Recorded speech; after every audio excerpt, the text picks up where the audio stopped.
నమస్తే, welcome to paper analysis. నేను సాయి. ఈరోజు పేపర్ అనాలిసిస్ భాగంగా వివిధ దినపత్రికల్లో వచ్చినటువంటి వార్తల సమాహారం ఎలా ఉంది, అలాగే దీనికి సంబంధించి వివరాలు ఏంటో ఇప్పుడు చూద్దాం. మొదటగా ఈనాడుకి వెళ్దాం. ఈనాడుకి సంబంధించినటువంటి పేపర్ మనం చూసుకుంటే కనుక శతధిక స్ఫూర్తి కృష్ణమూర్తి క్రమశిక్షణ రహస్యం, అలాగే 102 వయసులో పెన్షన్ తీసుకున్నటువంటి వ్యక్తిగా అరుదైన గుర్తింపు పొందారని చెప్పేసి ఒక ఆర్టికల్ వచ్చింది. శాకాహారం వ్యాయామం సంబంధించి కూడా సానుకూల దృక్పథం, అలాగే 102 వయసులోనూ కూడా చురుకైన జీవితం. రైట్. శతాధిక స్ఫూర్తి నిజంగా చెప్పాలంటే ఉన్నటువంటి ప్రస్తుతం ఉన్నటువంటి టైంలో ఈ జనరేషన్లో దాదాపుగా 60 నుండి 70 సంవత్సరాలు బతకడం అంటే చాలా కష్టం. ఆ టైంకి కూడా చెప్పాలంటే ఏదో ఒక అనారోగ్య సమస్యల వల్ల కూడా ఇబ్బంది పడుతున్నటువంటి పరిస్థితులు కూడా ఉన్నాయి. కానీ ఆయన తీసుకున్నటువంటి డైట్, అలాగే ఆయన తీసుకున్నటువంటి ఒక డిసిప్లిన్ కానీ సంబంధించినటువంటి ఏదైనా కూడా ఆయనని 102 చాలా ఆరోగ్యంగా, అలాగే చాలా మంచిగా ఉన్నటువంటి వ్యక్తిగా కూడా రికార్డు పొందాడు. అలాగే దీనికి సంబంధించి కూడా 102 పెన్షన్ తీసుకున్నటువంటి వ్యక్తిగా కూడా అరుదైనటువంటి రికార్డు సాధించారు కృష్ణమూర్తి. నిజంగా హ్యాట్స్ ఆఫ్ అసలు. రైట్. రాష్ట్రానికి పిల్లలే ఆస్తాయి, వాళ్ళతో నాలెడ్జ్ ఎకనామీ సృష్టించవచ్చు. ముస్తాబు కార్యక్రమం ప్రారంభంలో సీఎం చంద్రబాబు. తాళ్లపాలెం బాలిక వసతి గృహ విద్యార్థులతో ముఖాముఖి. రైట్. మొత్తం మీద చూసుకున్నట్టయితే విద్యా వ్యవస్థకు ఏపీ సర్కార్ కీలకమైనటువంటి బాధ్యతలు అప్పచెప్పింది. దీనికి సంబంధించి కూడా ప్రత్యేకమైనటువంటి ఒక రూపకల్పన కూడా చేస్తూ ఉంది. చాలా మార్పులు వస్తున్నాయి. పిల్లలకు మంచి భవిష్యత్తు ఉండాలంటే విద్యతో సాధ్యమనే ఉద్దేశంతో కూడా మంత్రి నారా లోకేష్ దీనికి సంబంధించి కూడా ప్రత్యేకమైనటువంటి ఒక కాన్సెప్ట్తో ముందుకెళ్తున్నటువంటి అంశం కూడా మనం చాలా సార్లు చూసాం. రైట్. కొంచెం డీటెయిల్గా వెళ్తే కనుక పిల్లలు అనుకున్నటువంటి లక్ష్యాలు సాధించి భవిష్యత్తులో ఉన్నతంగా ఎదిగా రాష్ట్రం బాగుంటుందని ముఖ్యమంత్రి చంద్రబాబు ఆకాంక్షించారు. మన రాష్ట్రానికి పిల్లలే పెద్ద ఆస్తి అని, వారితో నాలెడ్జ్ ఎకనామిక్స్ సృష్టించవచ్చని అన్నారు. బాగా చదివి పైకొస్తే కనుక కుటుంబ జీవన ప్రమాణాలు పెరుగుతాయని, ఇక రాష్ట్ర అభివృద్ధి దోహదపడుతుందని చెప్పారు. రాష్ట్ర వ్యాప్తంగా అమలు చేస్తున్నటువంటి ముస్తాబు కార్యక్రమంలో భాగంగా అనకాపల్లి జిల్లా తాళ్లపాలెం ఏపీఎస్డబ్ల్యూఆర్ బాలికల వసతి గృహం నుండి కూడా శనివారం ప్రారంభించారు. భోజనం ఎలా ఉంటుందని కూడా పిల్లల్ని అడిగి తెలుసుకున్నారు ఆయన. ముస్తాబు కార్యక్రమాన్ని పాఠశాలల్లో ఎలా అమలు చేస్తారు, చేతుల పరిశుభ్రత, గోళ్లు కత్తిరించడాన్ని పిల్లలు చూస్తుంటే ఆసక్తిగా గమనించి ప్రశ్నలు వేశారు. అనంతరం విద్యార్థులతో కలిసి ఆయన ముఖాముఖి అయ్యారు. రైట్. దీనికి సంబంధించి కూడా వార్త చూస్తున్నాం. అలాగే బాలికలకు సంబంధించి కూడా ప్రత్యేకమైనటువంటి విద్యతో పాటు ప్రత్యేకమైన ప్రమాణాలతో కూడా విద్యా వ్యవస్థను బలోపేతం చేద్దామని చెప్పేసి సీఎం చంద్రబాబు కంకణం కట్టుకున్నారు. రైట్. ఇక ప్లాస్టిక్ రహితంగా ఏపీ వచ్చే ఏడాది జూన్ నాటికి అమలు, వ్యర్థాలతో సర్క్యులర్ ఎకనామీ, స్వచ్ఛాంధ్ర స్వర్ణాంధ్ర కార్యక్రమంలో భాగంగా ప్రసంగించిన సీఎం చంద్రబాబు. స్వర్ణాంధ్ర స్వచ్ఛాంధ్ర భాగంగా సీఎం చంద్రబాబు కీలకమైన వ్యాఖ్యలు చేశారు. ప్లాస్టిక్ రహిత సమాజంగా ఆంధ్రప్రదేశ్ని తీసుకెళ్లే విధంగా కూడా చూద్దామని చెప్పేసి ఖచ్చితంగా కూడా దానికి ప్రణాళికలు సిద్ధం చేస్తూ ఉన్నటువంటి పరిస్థితి. ఇక గూండాలకు యోగి ట్రీట్మెంటే కరెక్ట్ అని చెప్పేసి పవన్ కళ్యాణ్ నిన్న ఘాటు వ్యాఖ్యలు చేశారు. నిజంగా చెప్పాలంటే తనదైన శైలిలో ఈ ప్రతిపక్ష నాయకులకు ఘాటైన విమర్శలు చేయడంలో నిన్న ప్రధానంగా అంశం ఏదైనా ఉందంటే అది పవన్ కళ్యాణ్ అంశం. దీనికి సంబంధించి కూడా నిప్పులు చెరిగారు. ప్రతిపక్షంలో లేక గత కాలపు ముఖ్యమంత్రి ఆ పార్టీ నాయకులు బెదిరించేలా మాట్లాడుతున్నారు. మీరు అధికారంలో ఉన్నప్పుడు మీ బెదిరింపులకు దౌర్జన్యాలకు భయపడలేదు, ఇప్పుడు కూడా మళ్ళీ మేమే వస్తాం, ఒక్కొక్కరిని కూడా చంపేస్తామంటున్నారు. మీరు బాధ్యతగా విమర్శిస్తే సరే, గీత దాటి మాట్లాడితే చేతిరేఖలు లేకుండా చేస్తా అని జనసేన అధినేత ఉప ముఖ్యమంత్రి పవన్ కళ్యాణ్ హెచ్చరించారు. తూర్పుగోదావరి జిల్లా పెరవలిలో అమరజీవి జలధార ప్రాజెక్టులో భాగంగా శంకుస్థాపన కార్యక్రమంలో భాగంగా ఈయన బహిరంగ సభలో కీలకమైనటువంటి వ్యాఖ్యలు చేస్తారు. ఎవరైతే కనుక గీత దాటి ప్రవర్తిస్తే కనుక వాళ్ళకి యోగి ట్రీట్మెంట్ ఖచ్చితంగా ఉంటుందని చెప్పేసి ఆయన తీవ్ర స్థాయిలో వైసీపీ నాయకులకు సంబంధించి కూడా ఎవరైతే ఉన్నారో వాళ్ళందరికీ కూడా చాలా స్ట్రాంగ్ వార్నింగ్ ఇచ్చారు. సో దీనికి సంబంధించి కూడా వైసీపీ నాయకులు ఎలా ట్రీట్ చేస్తారు, అలాగే దానికి సంబంధించి ఏమంటారో కూడా వేచి చూడాలి. ఎందుకంటే దానిపైన కూడా రియాక్ట్ అవుతారు కాబట్టి రియాక్ట్ అయితే ఎలా రియాక్ట్ అవుతారు అనే దాని మీద చూడాలి. ఇక వీసీల వెతుకులాట ఓ అంతులేని కథ. ఏడాదిన్నరగా 5 వర్సిటీలకు ఇన్ఛార్జ్ దిక్కు. ఇక 2 నెలలైనా విధుల్లో చేరని ఏఎన్యూ వీసీ, ఉన్నత విద్యాశాఖ జాప్యం. విశ్వవిద్యాలయాలకు సంబంధించి కూడా వైస్ ఛాన్సలర్ల నియామకంలో ఉన్నత విద్యాశాఖ తీవ్ర జాప్యం చేస్తోంది. దాదాపు ఏడాదిన్నర పూర్తిగా వస్తున్నప్పటికీ కూడా కొన్ని యూనివర్సిటీలు ఇన్ఛార్జ్ వీసీలతోనే నెట్టుకొస్తున్నాయి. ఉన్నత విద్యార్థి అర్హతలు ఉన్నప్పటికీ విద్యావంతుల కోసం చేస్తున్నటువంటి అన్వేషణలో నియామకం తీవ్ర ఆలస్యం అవుతుంది. కూటమి అధికారంలో వచ్చిన తర్వాత కొత్తలో 17 విశ్వవిద్యాలయాలకు చెందినటువంటి వీసీలు రాజీనామా చేశారు. ఫిబ్రవరి, అక్టోబర్ నెలల్లో 2 విడతలుగా 13 యూనివర్సిటీలకు సంబంధించి వీసీలను నియమించారు. మరో 4 యూనివర్సిటీలకు ఇంతవరకు వీసీల నియామకం చేపట్టలేదు.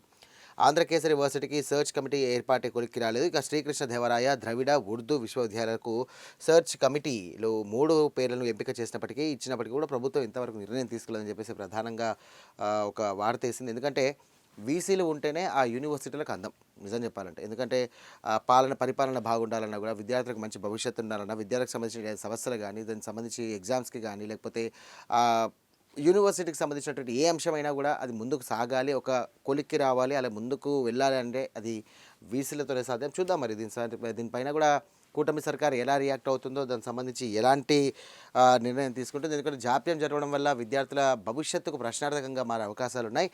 రైట్, గౌరవంగా బ్రతుకుదాం, డ్రగ్స్ వద్దు బ్రో, 4 జిల్లాలు 50 రోజులు 1000 కిలోమీటర్లు, మాదక ద్రవ్యాలకు వ్యతిరేకంగా పోలీసుల సైకిల్ యాత్ర, అభ్యుదయం పేరిట చైతన్యం. అమరావతికి సంబంధించి డ్రగ్స్ వద్దని చెప్పేసి కూడా పెద్ద ఎత్తున కూడా నినాదాలు చేస్తూ దీనికి సంబంధించి కూడా పోలీసులు సైకిల్ యాత్ర చేపట్టారు. దీనికి సంబంధించి 1000 కిలోమీటర్ల పేర, అలాగే 4 జిల్లాలు 50 రోజుల పాటు ఈ యొక్క సైకిల్ యాత్ర కొనసాగుతూ ఉంది. ఇక గంజాయి మాదక ద్రవ్యాలకు వ్యతిరేకంగా ప్రజల్లో చైతన్యం నింపేందుకు విశాఖ రేంజ్ పోలీసులు ప్రచారం పట్టబట్టారు.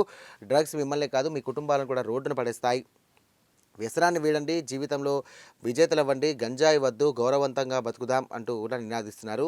విశాఖ రేంజ్ డీఐజీ గోపీనాథ్ జెట్టి మార్గదర్శకత్వంలో 25 మంది కానిస్టేబుల్ అభ్యుదయం పేరిట అనకాపల్లి జిల్లా పాయకరావుపేట నుండి కూడా శ్రీకాకుళం జిల్లా నుండి ఇచ్చాపురం వరకు సైకిల్ యాత్ర చేపట్టారు.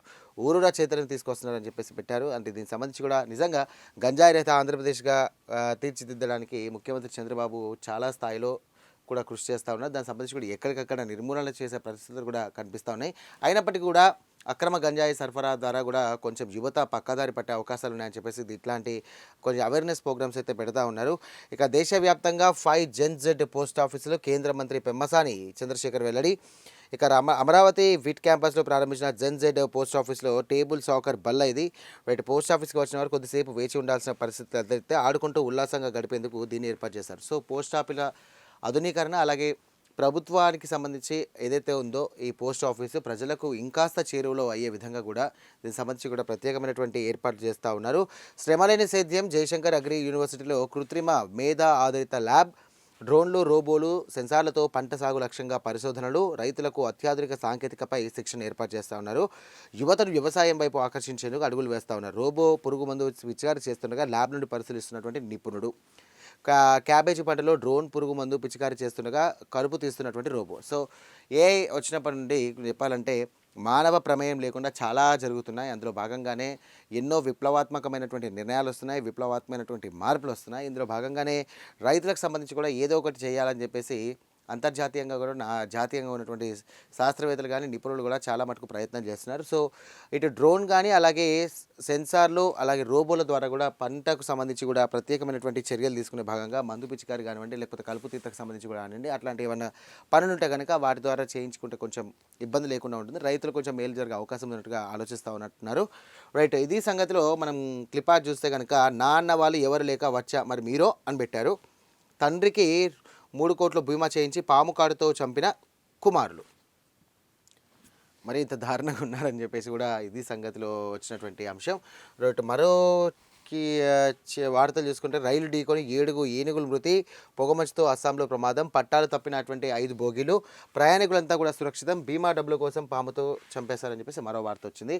నిన్న జరిగినటువంటి ఒక దారుణమైనటువంటి ఘటన ఏదైనా అంటే పొగమంచు కారణంగా దాదాపు 7 ఏనుగులు కూడా మృత్యువాత పడ్డాయి.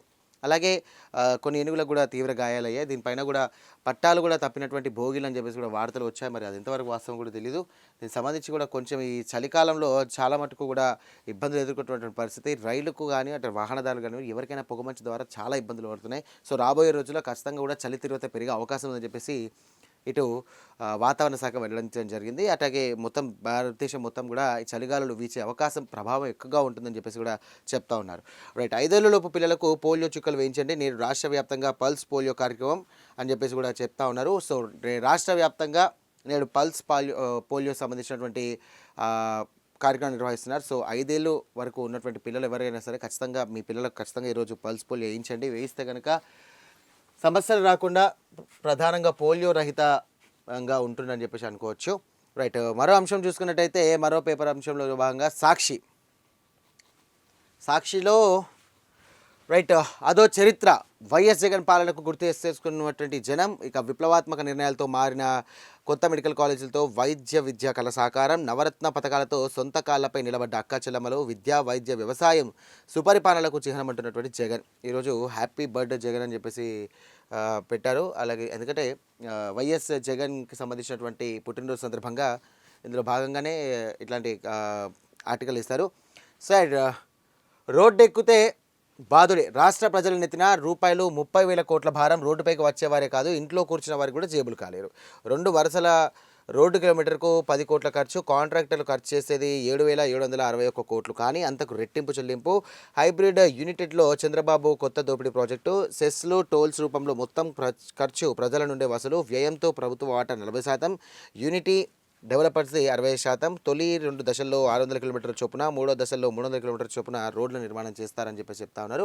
మొత్తం మీద రోడ్డు మీదకి వస్తే కనుక ప్రజల జేబులు చిల్లు పడే విధంగా కూడా రాష్ట్ర సర్కార్ చేస్తూ ఉందని చెప్పేసి సాక్షి పేపర్లో వేశారు. కాంట్రాక్టర్లకు వడ్డీతో సహా వాయిదాల్లో చెల్లించేది 15,326 కోట్లు. అసలుది 7,761 కోట్లు. వాయిదాలు వడ్డీ రూపేణా 7,565 కోట్లు. వివిధ సెస్ల రూపంలో 24,368 కోట్లు. టోల్ కింద వాహనదారుల నుండి 6,000 కోట్ల రూపాయలు వసూలు. వాణిజ్య కార్యకలాపాలకు R&B భూములు, ఆస్తులు ప్రైవేట్కి లీజ్. ఇందుకోసం కన్సల్టెంట్ నియామకానికి ఆర్థిక శాఖకు ప్రతిపాదనలు అని చెప్పేసి ప్రధానంగా వేసినటువంటి అంశంగా చూసుకోవచ్చు. ప్రభుత్వ ఉద్యోగాల్లో నైతికతకు చోటివ్వాలి. నేటి పాలనలకు చదువులు, ప్రతిభ ఒక్కటే చాలదు. ఇక పిఎస్సీల జాతీయ సదస్సులో ఉపరాష్ట్రపతి సిపి రాధాకృష్ణన్ ప్రభుత్వ ఉద్యోగాలకు నైతికతకు చోటివ్వాలని చెప్పేసి సిపి రాధాకృష్ణన్ కూడా కీలకమైనటువంటి వ్యాఖ్యలు చేశారు. సాయం, పరిహారం, శటగోపం. ధరల పతనంతో నష్టపోయినటువంటి ఉల్లి రైతు నెత్తిన కుచ్చుటోపి. ఆదుకుంటామంటూ చంద్రబాబు ప్రభుత్వ దొంగ నాటకాలని చెప్పేసి కూడా మరో అంశం చూసుకోవచ్చు. హామీల తుంచి మగ్గాలు ముంచి 2014లో ఇచ్చినటువంటి వాగ్దానాలు అమలు చేయని చంద్రబాబు 2024 ఎన్నికల్లో మేనిఫెస్టోలో పైన మరోసారి దగ అని చెప్పేసి పెట్టా ఉన్నారు. ఇక Raghurama 420 PV Sunil deputy speaker Raghuramakrishnaraju 420 అని 3 బ్యాంకుల నుండి 945 కోట్లు లూటీ చేశారని సీనియర్ ఐపీఎస్ అధికారి పివి సునీల్ కుమార్ తీవ్రంగా విమర్శించారు. ఆయనపై సిబిఐ ఐపీఎస్ సెక్షన్ 420 అలాగే నేరపూరిత కుట్రతో పాటు 120B కుట్ర కింద కేసు నమోదు చేసిందని తెలియజేస్తారు. ఇటు రఘురామకృష్ణరాజుకి సంబంధించి కూడా ఈ అంశం ఏదైతే ఉందో ఇటు వీళ్ళిద్దరి మధ్య కూడా టగ్ ఆఫ్ వార్ నడుస్తూ ఉంది. ఆ వార్లో చూద్దాం లాస్ట్కి ఏమవుద్దో. సో ఇందాక చెప్పాను కదా, నేడు పల్స్ పోలియో జాతీయ పల్స్ పోలియో కార్యక్రమంలో భాగంగా ఆదివారం రాష్ట్ర వ్యాప్తంగా చిన్నారులకు పల్స్ పోలియో చుక్కలు వేయనట్లు కుటుంబ ఆరోగ్య సంక్షేమ శాఖ తెలియజేసింది. రాష్ట్ర వ్యాప్తంగా 54.8 లక్షల మంది 5 ఏళ్లలోపు పిల్లలకు పోలియో చుక్కలు వేసేందుకు 98.99 లక్షల డోసులు సిద్ధం చేశామని చెప్పేసి ఆరోగ్య శాఖ దీనికి సంబంధించి వివరాలు వెల్లడి చేసింది. రైట్ సాక్షిలో చూసుకున్నాం కదా, ప్రధానంగా మహాజంగిల్ రాజును అంతం చేస్తాం. పశ్చిమ బెంగాల్లో మహాజంగిల్ రాజు ప్రభుత్వం రాజ్యం వెళ్తోందంటూ కూడా ప్రధాని మోదీ తృణమూల్ కాంగ్రెస్పై ధ్వజమెత్తారు. ఇందులో భాగంగానే ఎన్నికల్లో భాగంగా ఆయన ప్రచారం చేస్తూ ఉన్నారు. దీనికి సంబంధించి కూడా అక్కడ ఉన్నటువంటి ప్రభుత్వం తీవ్ర స్థాయిలో ఆయన విమర్శలు చేస్తూ ఉన్నారు. అలాగే ఏఐ చాట్ జీపీటీ వాడకం ప్రమాదకరం అని చెప్పేసి కేంద్రం పేర్కొంటోంది. ఈ రెండింటిని కూడా కేంద్ర ప్రభుత్వం ఉద్యోగులు వాడొద్దని సూచించింది. ఏఐ ఆధారిత సంబంధించి కూడా ఎన్నో ప్లాట్ఫామ్స్లు కానివ్వండి, ఇటు సాఫ్ట్వేర్ కంపెనీలు కానివ్వండి, తదితర కంపెనీలు ఏవైతే ఉన్నాయో ఏఐ వాడుకుంటూ కూడా ఈ చాట్ జీపీటీ వాడుకుంటూ కొంచెం సులభతరమైనటువంటి పనులు చేస్తున్నప్పటికీ చాలామందిని కూడా ఈ రెండు ద్వారా కూడా చాలామంది జీవితాలు కూడా నాశనం చేసిందని చెప్పేసి అనుకోవచ్చు. ఎందుకంటే ఒక విధంగా మెయిల్ చేసినప్పటికీ కూడా ఒక విధంగా నాశనం చేసింది. ఎందుకంటే దీని ద్వారా కూడా ఈ ద్వారా కొంచెం వ్యయం అనేది తగ్గుతుంది కాబట్టి ఉద్యోగులను కూడా తీసివేసినటువంటి కంపెనీలు కూడా చాలా ఉన్నాయి. అందుకని చెప్పేసి అలా కూడా అనుకోవచ్చు. అండ్ ఇంకో విషయం ఏంటంటే దీని ద్వారా ప్రమాదం అని చెప్పేసి కేంద్ర శాఖకు సంబంధించిన ఉద్యోగులు అసలు చాట్ జీపీటీ కానీ ఏఐ కానీ వాడకూడదని చెప్పేసి సూచన చేసింది. ఇమ్రాన్కు మరో 17 ఏళ్ల జైలు. తోషాఖానా అవినీతి కేసులో పాకిస్తాన్ మాజీ ప్రధాని ఇమ్రాన్ ఖాన్, ఆయన భార్య ఇక బుష్రా బీబీలకు కూడా 17 ఏళ్ళు జైలు శిక్ష పడింది. దీనికి సంబంధించి కూడా కీలకమైనటువంటి బ్రేకింగ్ అనుకోవచ్చు నిజంగా. ఎందుకంటే ఆల్రెడీ ఆయన జైలు శిక్ష అనుభవిస్తున్నాడు. ఆయన పైన కూడా హత్య ప్రయత్నం చేసింది, అలాగే చంపేశారని చెప్పేసి ఆ జైల్లో చంపేశారని చెప్పేసి కూడా చాలా వార్తలు వచ్చాయి. అయినప్పటికీ కూడా అది ఎక్కడ నిజం కాదని చెప్పేసి సంబంధించినటువంటి అధికారులు కానివ్వండి అక్కడ ఉన్నవారు కూడా కొట్టిపారేశారు. చూడాలి మరి దీనికి సంబంధించి 17 ఏళ్ల జైలు శిక్ష పైన పాకిస్తాన్ మాజీ ప్రధానికి సంబంధించినటువంటి వాళ్ళు ఎలా రెస్పాండ్ అవుతారో. ఇక గుడ్డు సురక్షితమే, గుడ్డు తింటే క్యాన్సర్ వస్తుందంటూ వ్యాప్తిలో ఉన్నటువంటి వదంతులు భారత ఆహార భద్రతా ప్రమాణాల ప్రాధికార సంస్థ ఖండించింది. అసలు ఎగ్ తింటే క్యాన్సర్ వస్తుందని చెప్పేసి ఏదైతే రూమర్ వచ్చిందో దానిపైన కూడా కేంద్ర ఆహార భద్రతా ప్రమాణాల ప్రాధికార సంస్థ సంబంధించినటువంటి అదంతా ఫాల్స్ ఎలిగేషన్స్ అని చెప్పేసి కూడా అనడం జరిగింది. చూడాలి మరి దీనికి సంబంధించి. రైట్ ఇక నొప్పి షాకే, అది చెంపపై షాక్ కొట్టినట్టుగా వచ్చే నొప్పి. అలా రోజుల్లో 10-15 సార్లు వస్తే అది బాధిస్తుంటే ఒకసారి ఊహిస్తే ఆ బాధ ఎంత భయంకరంగా ఉంటుందో అర్థమవుతుంది. దీని పేరు ట్రెజిమినల్ న్యూరాలజియా అని చెప్పేసి కూడా అంటా ఉన్నారు. భారత జట్టు ప్రకటన. ఫిబ్రవరి-మార్చిలో జరిగేటువంటి T20 ప్రపంచ కప్లో పాల్గొనే 15 మంది సభ్యుల భారత జట్టును సెలెక్టర్లు ప్రకటించారు. సూర్యకుమార్ యాదవ్ కెప్టెన్గా వ్యవహరిస్తుండగా శుభమన్ గిల్కు ఈ టీంలో చోటు దక్కింది. రైట్ ఈసారి మరి దాయాది అయినటువంటి పాకిస్తాన్తో ఎలా ఆడుతుందో చూడాలి. All are waiting for that match నిజంగా చెప్పాలంటే. రైట్ ఇక సాక్షిలో ప్రధానంగా వచ్చిన వార్తలంటే ఒక 3-4 ఉన్నాయి. సో మరో అంశంలో భాగంగా ఆంధ్రజ్యోతికి వెళ్దాం. ఆంధ్రజ్యోతిలో ప్రధానంగా పవన్ కళ్యాణ్ హైలైట్ చేశారు. 2026 జూన్ నాటికి ప్లాస్టిక్ ఫ్రీ ఏపీ అని చెప్పేసి కూడా అంటా ఉన్నారు. అనకాపల్లి జిల్లా తాళపాలెంలో ఇళ్ల నుండి చెత్త సేకరణకు పరిశీలించేందుకు బండి వెంట వెళ్తున్నటువంటి ముఖ్యమంత్రి చంద్రబాబు జనవరి 26 నాటికి రోడ్డుపై చెత్త కనిపించకూడదు, స్వచ్ఛాంధ్రతోనే స్వర్ణాంధ్ర సాధన సాధ్యం, ఇక అభివృద్ధి యజ్ఞం భగ్నానికి రాక్షసుల యత్నం, మెగా డిఎస్సీ నుండి కానిస్టేబుల్ పోస్టుల దాకా కేసులు, ఇక అయినా ఆ రాక్షసులు నన్ను అడ్డుకోలేరు, పేదలకు మెరుగైన వైద్యమే పీపీపీ లక్ష్యం, స్వర్ణాంధ్ర స్వచ్ఛాంధ్ర ప్రజావేదికలో సీఎం చంద్రబాబు అని చెప్పేసి అంటా ఉన్నారు. ఇందాక కూడా చెప్పాను కదా, అసలు నిజంగా చెప్పాలంటే చెత్త రహిత ఆంధ్రప్రదేశ్గా కూడా మార్చుదామని చెప్పేసి ప్లాన్ చేస్తూ ఉన్నారు. అలాగే ప్లాస్టిక్ రహిత ఆంధ్రప్రదేశ్గా కూడా ప్లాన్ చేసే యోచనలో చంద్రబాబు భావిస్తున్నట్టుగా తెలుస్తోంది. రైట్, ఇక మీకు యోగి ట్రీట్మెంటే కరెక్ట్ అని చెప్పేసి పవన్ కళ్యాణ్ అంటున్నటువంటి అంశం. రౌడీల విషయంలో రాజకీయ నిర్ణయం తీసుకుంటే మీ పరిస్థితి ఏంటి, మళ్ళీ మేమే వస్తాం, జైలుకు పంపుతాం వంటి బెదిరింపులకు మేము భయపడం, బలమైన నక్సలిజమే కకలావికలమైంది, మీరెంత గీత దాడి మాట్లాడితే మీ చేతుల్లో గీతలు తీసేస్తాం, జగన్ అండ్ కోకు deputy CM Pawan Kalyan warning, Ambedkar Gandhi పొట్టి శ్రీరాములకు కులం అంటగడితే భారతీయులుగా ఉండలేమని వ్యాఖ్య, అమరజీవి జలధార పథకానికి శంకుస్థాపన అని చెప్పేసి చెప్తా ఉన్నాడు. నేను అందరూ మీరు కూడా చూస్తుంటారు, తీవ్ర స్థాయిలో ఆయన కూడా ధ్వజం ఎత్తారు. ఏంటంటే అటు దీనికి సంబంధించినటువంటి వైసీపీ నాయకులపైన కూడా ఆయన తీవ్ర స్థాయిలో ధ్వజమెత్తారు. దీనికి సంబంధించి కూడా ఆయన మాట్లాడడం జరిగింది. శ్రీశైలం మరమ్మతులకు 203.95 కోట్లు, నిధుల మంజూరుకు ప్రభుత్వం ఆమోదం, ప్రొటెక్టివ్ స్టీల్ సిలిండర్ల ఏర్పాటుకు 180 కోట్ల అవసరమని అంచనా, ఇక ప్రతిపాదనల తయారీలో ఇంజనీర్లు సిడబ్ల్యూసి సిడిఓ సిఈ ఆమోదం పొందిన తర్వాతే ఈ టెండర్లు పిలిచే యోచన, శ్రీశైలం డ్యామ్ ఎదుటినటువంటి ప్లంజాఫోల్ గుంత అని చెప్పేసి చెప్తా ఉన్నారు. సో ఇది ఆంధ్రజ్యోతి ఎఫెక్ట్గా చెప్పుకోవచ్చు, ఎందుకంటే వాళ్ళు స్టాంప్ పడింది. రైట్, 50 కార్లు చోరీ చేసిన పేట ముఠ, నంబర్లు మార్చి పలువురికి విక్రయం, కొన్నవారిలో రాజకీయ నేతలు కూడా ఉన్నారు, నేరాలకు సహకరించినటువంటి పోలీసులకు కానుకలుగా ఇవ్వే దొంగ వాహనాలు. పోస్టుతో పోస్టు గల్లంతు, సోషల్ మీడియా పోస్టుతో విదేశాల్లో భారతీయులకు తిప్పలు, ఇక ప్రభుత్వానికి మతాలకు వ్యతిరేకంగా ఉంటే వెనక్కి పంపుతున్నటువంటి వైరం, అమెరికా బ్రిటన్ గల్ఫ్ దేశాలు కూడా ఏడాది వెనక్కి పంపిన భారతీయుల సంఖ్య 3,000కు పైనే, డిజిటల్ చరిత్ర తవ్వేందుకు ప్రత్యేక కన్సల్టెన్సీ సేవలని చెప్పేసి చెప్తా ఉన్నారు. H1B వీసా సంబంధించి కూడా, అలాగే H14 సంబంధించినటువంటి వీసాలకు సంబంధించి ట్రంప్ సర్కార్ కీలక నిర్ణయం తీసుకుందని చెప్పుకోవచ్చు. ముఖ్యంగా డిజిటల్ వ్యవస్థ పైన ఎలాంటి పోస్ట్ చేస్తున్నారు, వాళ్ళు ఆన్లైన్లో ఎలా ఉంటున్నారు అనే అంశాలపైన కూడా తీవ్ర స్థాయిలో ఎంక్వైరీ చేసిన తర్వాతే వారిని ఆ వీసాలకు సంబంధించి కూడా అనుమతి ఇస్తూ ఉన్నారు. సో ఈ వీసాలు రావడం అంటే చాలా కష్టంతో కూడుకున్నటువంటి పని చెప్పేసి అని అనుకోవచ్చు. పూసపాటి దానంలో మేటి, 1000 కోట్ల విలువైన భూమి దానం, ఏవియేషన్ ఎడ్యుసిటీకి 136 ఎకరాలు, అలాగే మ్యాన్సెస్ ట్రస్ట్ తరపున అందించినటువంటి పూసపాటి రాజవంశం, ముందుకొచ్చిన అతిథి గణపతిరాజు, నాడు అశోక్ గజపతిరాజు చొరవతో భోగాపురం అంతర్జాతీయ ఎయిర్పోర్ట్ ఇప్పుడు దేశంలోని తొలి సంస్థగా శ్రీకారం, చొరబడిదారులకు దేశద్రోహుల అండ, ఓటర్ జాబితా సవరణ అందుకే వ్యతిరేకిస్తున్నారు అని చెప్పేసి చెప్తా ఉన్నారు నరేంద్ర మోదీ. అస్సాం సభలో ఇండియా కూటమిపై మోదీ ఆరోపణలు, బెంగాల్లోనూ జంగిల్ రాజు మమతాపై ప్రధాని విమర్శలు, ప్రధాని వర్సెస్ మమతా బెనర్జీ అని ఎప్పుడూ చెప్పుకోవచ్చు, ఎందుకంటే వాళ్ళిద్దరి మధ్య ప్రతిపక్షకు సంబంధించి అలా అధికార పక్షానికి సంబంధించినటువంటి నాయక లక్షణాలు చాలా ఉన్నాయి. ఇటు మమతా బెనర్జీపై కూడా తీవ్ర స్థాయిలో కూడా వ్యతిరేకంగా ఆయన మాట్లాడడం జరిగింది. దీనికి సంబంధించి కూడా జంగిల్ రాజు వ్యవస్థను కూడా మొత్తం మీద రూపు మాపుతామని చెప్పేసి కూడా చెప్తా ఉన్నారు. రైట్, ఇక ఊరంతా నిక్నేమ్లే, ఆ పేరుతో పిలుస్తూనే పలుకుతారు, ముద్దు పేర్ల కేర్ ఆఫ్ పత్తేపురం, అసలు పేరు చిన్న నిండ్ర కోలను నిక్నేమ్తో పిలుచుకోవడం వారికి అదో తుత్తి, గోదావరి జిల్లాలంటేనే వెటకారం అన్న మాటకు రుజువు, ఏరా ట్రాక్టర్ సీన్ గారింటికి ఫంక్షన్కి ఇంకా బయలుదేరలేదా, లేదురా కలెక్టర్ గారు కూడా వస్తే కలిసి వెళ్దాం, ఇంకెక్కడ కలెక్టర్ ఆడు ఐజీ గారు ముందే వెళ్ళిపోయారు, అవునా నేను వస్తాను, ఇంకెక్కడున్నారు మరి, సర్లే బయలుదేరు, నేను చంద్రబాబు ఒక బండి మీద వచ్చేస్తాం. సో ఈ ఫన్నీ కాన్వర్జేషన్ ఉంటుందని చెప్పేసి అంటా ఉన్నారు. ట్రాక్టర్ సీన్ గారి ఇంట్లో ఫంక్షన్ ఏంటి, కలెక్టర్ ఐజీ ఏంటి, చంద్రబాబు ఏంటి అని ఆశ్చర్యపోతున్నారా? అవును, ఆ ఊళ్ళో అడుగు పెడితే ఇలాంటి సంభాషణలు వినిపిస్తాయి. అయితే వాళ్ళంతా నిజమైన కలెక్టర్లు ఐజీలు కాదు, వారికి ఉన్న ముద్దు పేర్లు అవి. అసలు ఈ ఊరికి వేరు నిక్ నేమ్ ఉంది, అదే పత్తేపురం, అసలు పేరంటే అని ఆలోచిస్తున్నారు, చదవనివారని చెప్పేసి కూడా ఒక ఆర్టికల్ వేయడం జరిగింది. సో మొత్తం మీద ఆంధ్రజ్యోతిలో ప్రధానంగా అంశాలు చూసుకున్నట్టయితే ఇలాంటి అంశాలు ఉన్నాయి. లాస్ట్లో V6 వెలుగు. రైట్, V6 వెలుగుకి సంబంధించి ఐఏఎస్లు కావాలను రాష్ట్ర క్యాడర్కి సంబంధించి ఐఏఎస్లు 169, ప్రస్తుతం అక్కడ పనిచేస్తుంది 120 మందిలోపే 13 మంది కేంద్ర సర్వీసుల్లోకి, మరికొందరు సెలవులు పనితీరు బాగాలేక లూప్ లైన్లోకి, జూనియర్లకు తప్పని కీలక శాఖలు, కొన్నిటికి ఐపీఎస్ ఐఎఫ్ఎస్లు అలాగే ఐఏఎస్ల కొరత వల్ల పాలనపై ఎఫెక్ట్. రాష్ట్రంలో తీవ్ర కొరత, ఒక్కొక్కరికి 3-4 శాఖల బాధ్యతలు, అదనంగా 45 మందిని కేటాయించాలని చెప్పేసి కేంద్రాన్ని కోరుతున్నా, బట్ నో రెస్పాన్స్ అని చెప్పేసి చెప్తా ఉన్నారు. సో తెలంగాణకు ఐఏఎస్ కొరత చాలా ఉంది, కలెక్టర్ల కొరత కానివ్వండి, సంబంధించిన ఐఏఎస్ ఆఫీసర్ల కొరత ఉంది. దీనిపైన కూడా కేంద్రానికి అదనంగా 45 మందిని కేటాయించాలని చెప్పేసి అన్నప్పటికీ కూడా ఎలాంటి రెస్పాన్స్ రావట్లేదని చెప్పేసి అంటా ఉన్నారు. రైట్, ఇక్కడ చూడండి, ఇందాక ఏనుగులకు సంబంధించినటువంటి వార్త చదివాం కదా.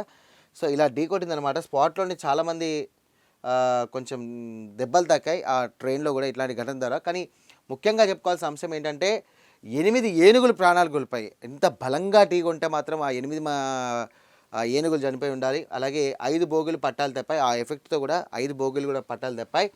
అస్సాంలోని హోజాయ్ జిల్లాలో శనివారం తెల్లవారుజామున రాజధాని ఎక్స్ప్రెస్లో రైలు ఏనుగు గుంపును ఢీకొట్టింది. ఘటనలో 8 ఏనుగులు ప్రాణాలు కోల్పోయి, ఇంజన్ సహా 5 బోగీలు కూడా పట్టాలు తప్పాయి.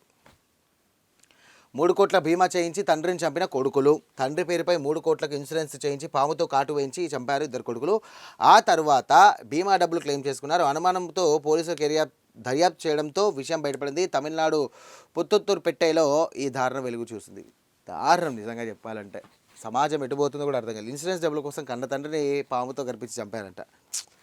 పేదల ఉపాధిపై కేంద్రం దాడి. ఉపాధి హామీ పథకానికి సంబంధించి కూడా మోదీ సర్కార్ దీనికి సంబంధించి కూడా చేస్తూ ఉన్నారు. అలాగే దీనిపైన కూడా స్పందించాలి అని చెప్పేసి కూడా మొదటిసారిగా సోనియా గాంధీ స్పందించారు.